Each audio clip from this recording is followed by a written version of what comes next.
The live TV, सच सबसे आगे। Israel फिलिस्तीन युद्ध को अब 4 महीने होने वाले हैं। हम सब इसको अच्छे से जानते हैं। नरसंहार की सारी सीमाएं लांघ दी हैं इजराइल ने।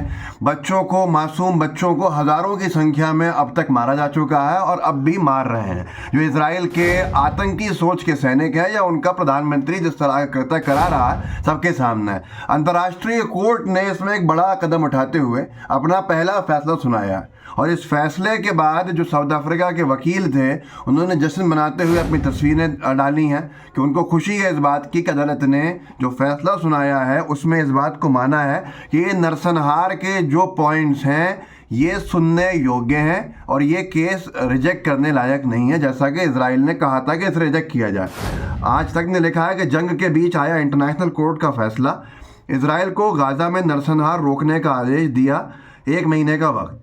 अंतर्राष्ट्रीय न्यायालय जो इंटरनेशनल कोर्ट ऑफ जस्टिस, उसने अपने आदेश में ये कहा है कि इजराइल ये सुनिश्चित करे कि जो उसकी सेना नरसंहार ना करे और नरसंहार जिस कैटेगरी का है उस सबसे वो लोग अपने आप को रोकें और मानवीय स्थिति में सुधारवादी कदम उठाएं।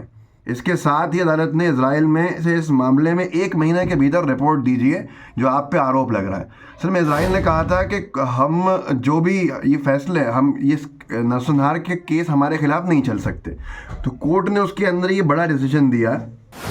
कोर्ट ने साफ तौर के ऊपर इसको रिजेक्ट कर दिया कि जो इजराइल कह रहा था कि ये केस सुनने लायक नहीं है, उन्होंने कहा बिल्कुल सुनने लायक है और सुनेंगे।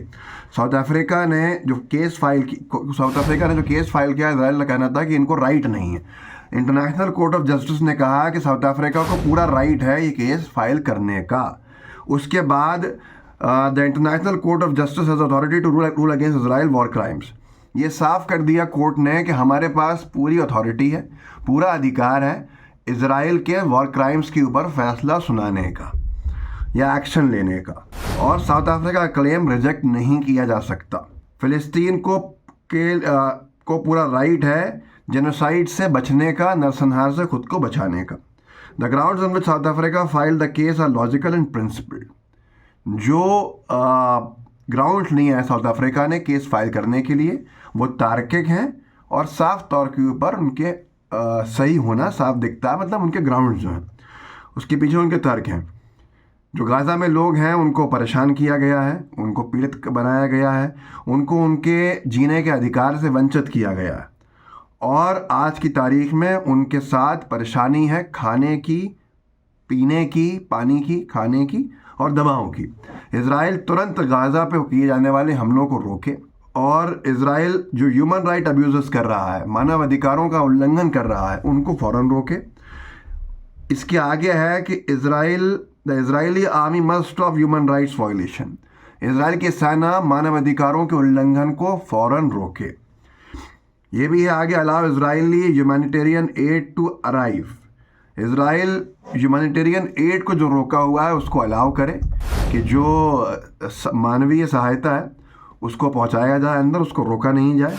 Israel must ensure that the persecution of Gaza Muslims is stopped and the genocide is stopped. Israel ये पूरी तरह से कराए कि किसी भी हाल के अंदर जो गाजा के मुसलमानों को मारा जा रहा है उसके ऊपर रोक लगे, नरसंहार पर रोक लगे। 17 जजेस से इंटरनेशनल कोर्ट ऑफ जस्टिस के जिन्होंने ये फैसला संयुक्त रूप से सुनाया है और अगले में जो this is interim decision that Israel is ordered to follow. ये एक इंटरिम डिसीजन है, जो पहले डिसीजन दिया था इसका आगे चलता रहेगा, इसको इजराइल को मानना पड़ेगा।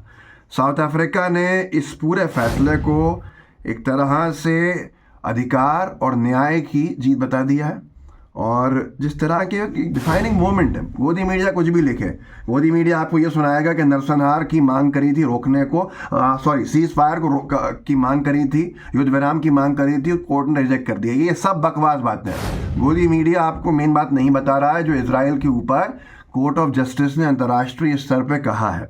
तो ये मैं उनके वकीलों को दिखाता हूँ आपको, जो साउथ अफ्रीका के मिनिस्टर ऑफ जस्टिस हैं और करेक्शनल सर्विसेज के भी मिनिस्टर हैं रोनाल्ड लामोला।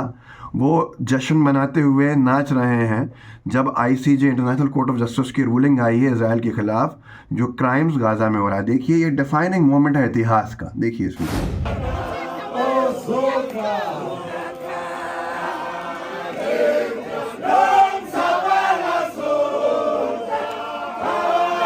ये वो लोग हैं नेल्सन मंडेला, जिन्होंने गांधी जी से प्रेरणा लेके जो काम किया, आज उन्हीं के अनुयायी हैं ये, और ये ले रहे हैं। और हम गांधी के देश से हैं, हमें इस कदम पहल करनी चाहिए, लेकिन हम कहाँ हैं ये आप भी जानते हैं। तो ये सारी चीज़ें हैं जिसके बाद से हंगामा खड़ा हुआ है। लोग अपनी अपनी तरह से जो इंटरनेशनल कोर्ट ऑफ जस्टिस का एक इंटरिम ऑर्डर है उसकी व्याख्या कर रहे हैं, उसको इंटरप्रेट कर रहे हैं, लेकिन हकीकत क्या है वो सबके सामने है। एक और केस फाइल हो गया है यूएस फेडरल कोर्ट में, और वो तो वहीं के राष्ट्रपति जो बाइडेन, विदेश मंत्री ब्लिंकन और ऑस्टिन शायद रक्षा मंत्री हैं जहाँ तक मेरा ध्यान है, इन तीनों के खिलाफ हुआ है कि इन्होंने इजराइल के नरसंहार जो गाज़ा में चल रहा है उसको रोकने में पूरी तरह से असफलता दिखाई है। तो ये केस जो है अभी तक कहाँ जाएगा ये पता नहीं है।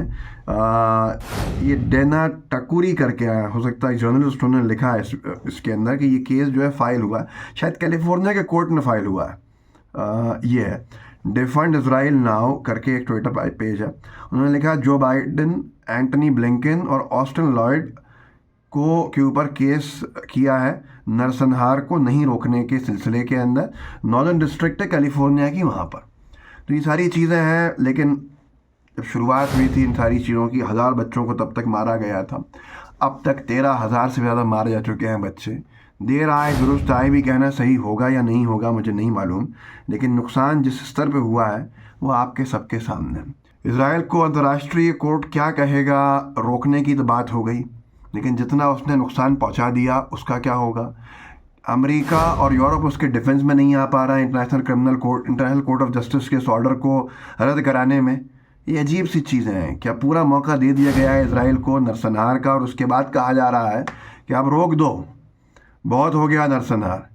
पर इजराइल के वॉर क्राइम्स के ऊपर क्या होगा ये आगे आने वाले वक्त में पता चलेगा, क्योंकि ये इंटरिम ऑर्डर है। इस वीडियो को आगे बढ़ाइएगा ज़रूर, आपके जितने साथी हैं उनको जागरूक कीजिएगा। व्हाट्सएप ग्रुप्स होंगे, उनमें सोशल मीडिया के दूसरे अकाउंट्स होंगे, दूसरे प्लेटफॉर्म्स होंगे आपके, उन पर शेयर कीजिएगा ताकि कंटेंट आगे जा सके और हम लोगों को जागरूक करने का सिलसिला चला सके। जय हिंद, जय भारत। द लाइव टीवी, सच सबसे आगे।